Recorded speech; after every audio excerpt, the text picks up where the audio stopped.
Alright, so we're about to jump in this game of KeyForge, which I'm playing on the Crucible Online using my tablet. I'm going to keep that. Generally speaking, mulligan a lot more in this game than I do pretty much anywhere else.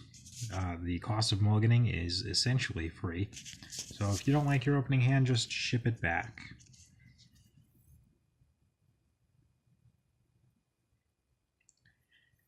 Alright, my opponent is not particularly likely to kill this Witch of the Eye, which is good for me, based on what they've called. Unfortunately for them, Scout does not ready the Nuvolari. We got back to our turn, and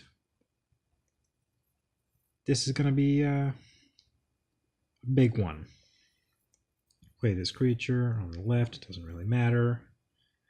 I'm going to go ahead and discard that because it doesn't really matter, because we're going to play this action, go boom, boom, turn that, reap, give me that Nature's Call. Play this creature on the left, play this action, bounce that to my hand. Oh yeah, we're all the way up there. Now, normally, I would check my opponent's deck list because, well, that's just the normal thing to do. But being on the tablet and recording, I didn't really feel like doing that. Plus, looking at my opponent's factions, really the only way we can get punished here is if they go Logos and then have interdimensional graft, which, hey, maybe they have, but this is the safest. It gets us out of charrette range, it gets us out of most everything. Effervescent Principle would be a little annoying, but we couldn't get high enough to get out of that anyway.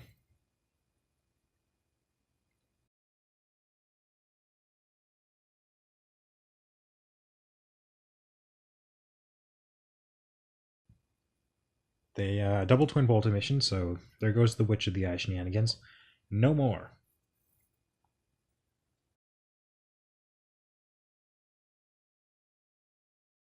Okay, now we got some thinking to do. Forged a key. We're up basically an entire key. I think that here it's either going to be a Brobnar or a Shadow.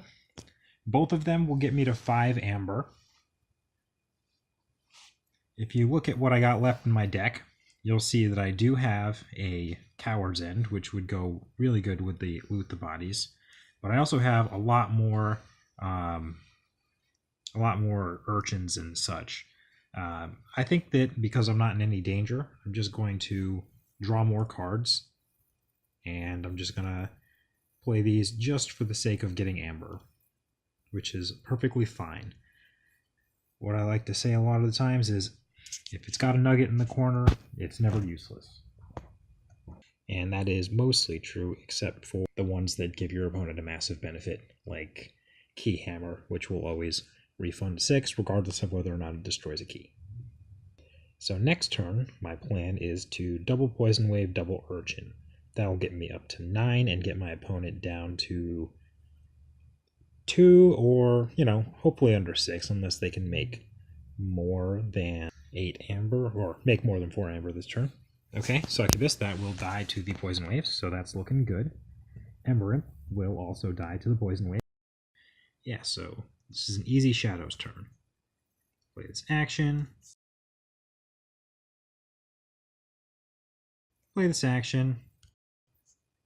Play this creature. And play this creature. And we'll end the turn. Now, this next turn, we unfortunately are one short of just winning the game, assuming there's no messing with my amber. What we would need to do is regrowth for the Dust Pixie, and then we'd be at 6. So yeah, Key Charge would not do it. Because that is the case, I might just go Shadow, Reap, Reap, play an Urchin, steal, then play the Fagin, threatening to do that a bunch. Then, once I am safely in range of being able to key charge, then I'll go that way. So Shadow will go Reap, Reap, play this creature to the left, and play this creature to the left.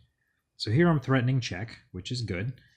And unless they knock me down by at least 3, next turn I can just win on the spot. If they do knock me down to 3 or lower, I can just call Shadows again and do the Urchin Fagin nonsense. I assume they're typing or thinking. The dramatic pause at this point is always one of those. And there's the GG.